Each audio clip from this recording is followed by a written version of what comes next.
এই যে মেয়ে, তোমার আলমারির চাবি কোথায় ছিল? কোথায় ছিল বলো তো? আমার আলমারির চাবি আমার আঁচলেই সবসময় বাঁধা থাকে। ওপরে উনি চাইলেন বলে ওনার হাতে দিয়েছিলাম। যাক, তাহলে প্রমাণ হয়ে গেল চাঁদডোবা গ্রামের মেয়েরা শুধু ছিচকে চোর নয়, দাগি ডাকাত। হ্যাঁ সত্যি তো, তা না হলে কেউ তো আর ওর আঁচল থেকে চাবি নিয়ে ওর আলমারিতে গয়না রাখতে যায়নি। দিদি ভাই, আমি তো ভেবেছিলাম এগুলো যদি ওর ঘর থেকে পাওয়া যায় তাহলে সবাই ঠিকই আমাদের ওপরই দোষ দেবে। সবাই বলবে যে আমরাই বোধহয় ওকে ফাঁসানোর জন্য এগুলো ওর ঘরে রেখে দিয়ে এসেছি। আমি কিন্তু সত্যি মনে মনে চেয়েছিলাম যেন এইগুলো যাতে ওর ঘর থেকে না পাওয়া যায়। তোমার আমার চাতে কি যায় আসে কোয়েল? যার কাজটা করা সে তো করে ফেলেছে। এই কথাটা তো সত্যি যে তোমার আলমারির চাবি যদি তোমার আঁচলে থাকে, সেটা তুমি না জানতে পেয়ে কেউ তো নিয়ে গিয়ে সেই আলমারিতে কোনো জিনিস রাখতে পারে না, পারে কি?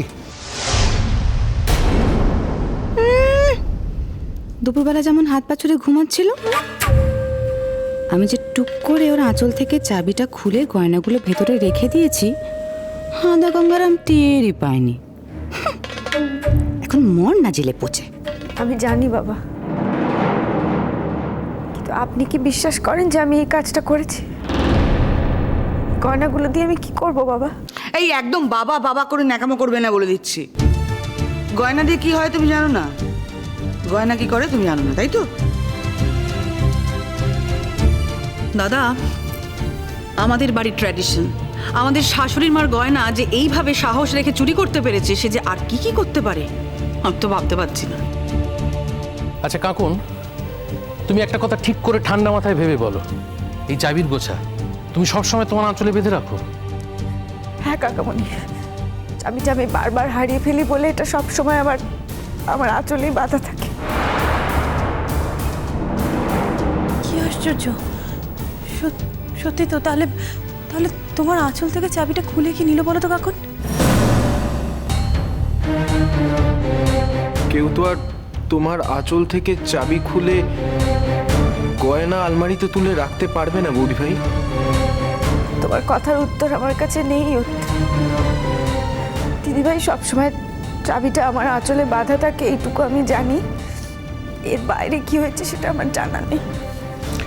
তার মানে আমাকে একটা দুপুরে খাইয়ে আমার সাথে ভালো মানুষের নাটক করে তুমি ভেবেছিলে আমার পৈতৃক গয়না নিয়ে তুমি এই বাড়ি ছেড়ে পালিয়ে যাবে? ভেবেছিলে আমি তোমাকে ধরতে পারবো না, আর ধরতে পারলেও আমি পুলিশের হাতে তোমাকে দেবো না, তাই তো? না বাবা, এসব কিচ্ছু ভাবিনি, কারণ আমি কাজটা করিনি। না, কে করেছে উত্তরটা দাও, কে করতে পারে? আচ্ছা বৌদি, তুমি এত কথা বলছো কেন? ওকে বলতে দাও না, পুলিশ তো আছে, ওকে বোঝাপড়া করে নিতে দাও। অফিসার, আপনি ওকে অ্যারেস্ট করুন। আমার বাড়ির গয়না চুরি করার অভিযোগে ওকে লকআপে ভর্তি করুন। ডান। এদিকে আসুন, ইনাকে অ্যারেস্ট করুন। You are under arrest.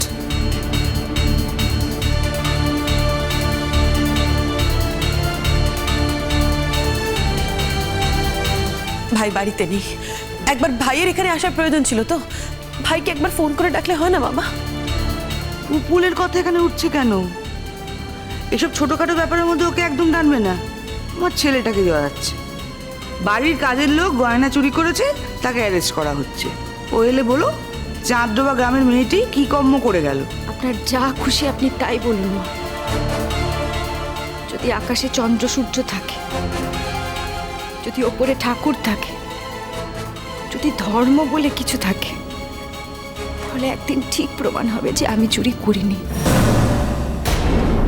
এত বড় বড় কথা বলে কি বোঝাতে চাইছো তুমি? হ্যাঁ, কি বোঝাতে চাইছো? যে তুমি চুরি করোনি? তাহলে কে তোমার আলমারিতে গিয়ে ওই গয়নাগুলো রাখলো যেখানে চাবি তোমার কাছে? হ্যাঁ, অফিসার অ্যারেস্ট করুন। কোথাও একটা ভুল হচ্ছে বড়মামা। বৌদি ভাইয়ের পক্ষে এরকম কাজ করা সম্ভব নয়। তোমাকে কতদিন বারণ করেছি বাড়ির কাজের লোককে বৌদি ভাই করো না। কাজের লোকই থাকে। তুমি দেখছি কথাই শোনো না অত্রি। মামি, মামি তো ঠিকই বলেছে অত্রি।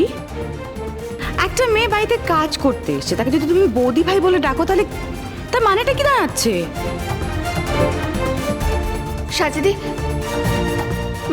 আমি এক্ষুনি বড়দাভাইকে ফোন করছি। বড়দাভাই এসে গেলে কিছুতেই বৌদিভাইকে পুলিশ নিয়ে যেতে পারবে না, কিছুতেই না। আমি এক্ষুনি ফোন করছি, দাঁড়া। একদম নয় জিয়া, বড্ড সাহস হয়ে গেছে না? চুপ কর জিয়া, তর্ক করিস না। আমাদের হাতে আর কোনো উপায় নেই। আমি মানছি যে ও চুরি করেনি, ও চুরি করতে পারে না, কিন্তু দেখ কার্যকারণ সবই তোর বিপক্ষে যাচ্ছে। মানে তথ্য প্রমাণ অনুযায়ী আমরা তোকে সন্দেহের তালিকা থেকে ঊর্ধ্বে রাখতে পারছি না জিয়া। চলুন, আমাদের দেরি হয়ে যাচ্ছে। আর হ্যাঁ, এগুলো ওনাকে দিয়ে দাও। চলুন।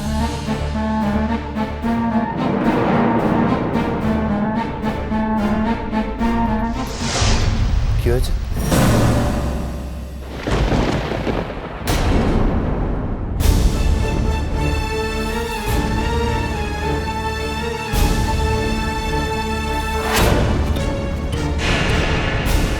এই কাজের মেয়েটি গয়না চুরির দায় ধরা পড়েছে।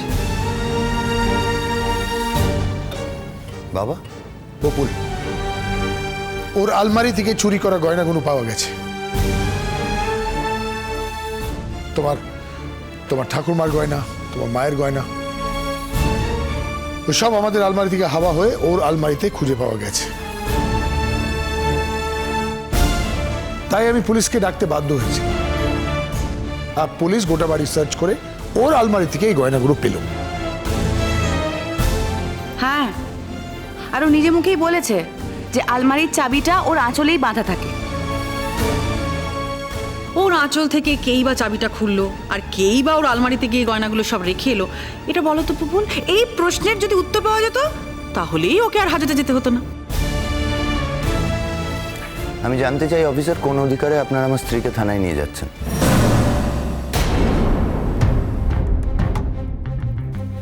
আপনার স্ত্রী? She is my wife. প্রথা অনুযায়ী আমি ওকে বিয়ে করেছি, আর তাই ও আমার স্ত্রী।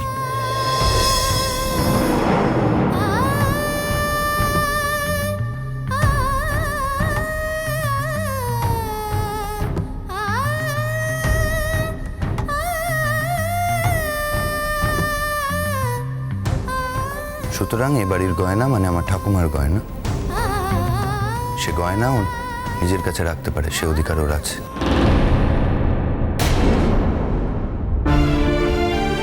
আর আপনি যে কথাটা বলছেন স্যার, তাহলে তো আমি বলতে হয় যে আগে আমাদের কোর্টে যেতে হবে। কোর্টে গিয়ে আমাদের জানতে হবে যে আমার ঠাকুমার গয়না রাখার অধিকার এ বাড়িতে কার কার আছে। মানে আমি বলতে চাইছি, সে অধিকার যদি আমার মার থাকে তাহলে আমার স্ত্রীরও আছে। গয়না রাখার দোষে যদি আমার মাকে হাজতবাস না করতে হয়, তাহলে আমার স্ত্রীও হাজতবাস করবে না, কারণ সেই একই দোষে আমার কাকিমণি বা আমার পিসিমণি কাউকেই তো হাজতবাস করতে হচ্ছে, তাহলে ওকেই বা করতে হবে কেন? আপনি আমার কথাটা শুনুন এবং বুঝুন স্যার। এ বাড়ির গয়না মানে আমার ঠাকুমার গয়না। ঠাকুমা মারা যাওয়ার আগে এই গয়নাগুলো মামনিকে দিয়ে যান। মামনি মানে এই বাড়ির বড় বউ। মামনি বাড়ি থেকে যাওয়ার সময় গয়নাগুলো রেখে যান। এবার বলুন, তার মানে তো এই নয় যে এই গয়নাগুলো আমার স্ত্রীর আলমারিতে থাকতে পারে না।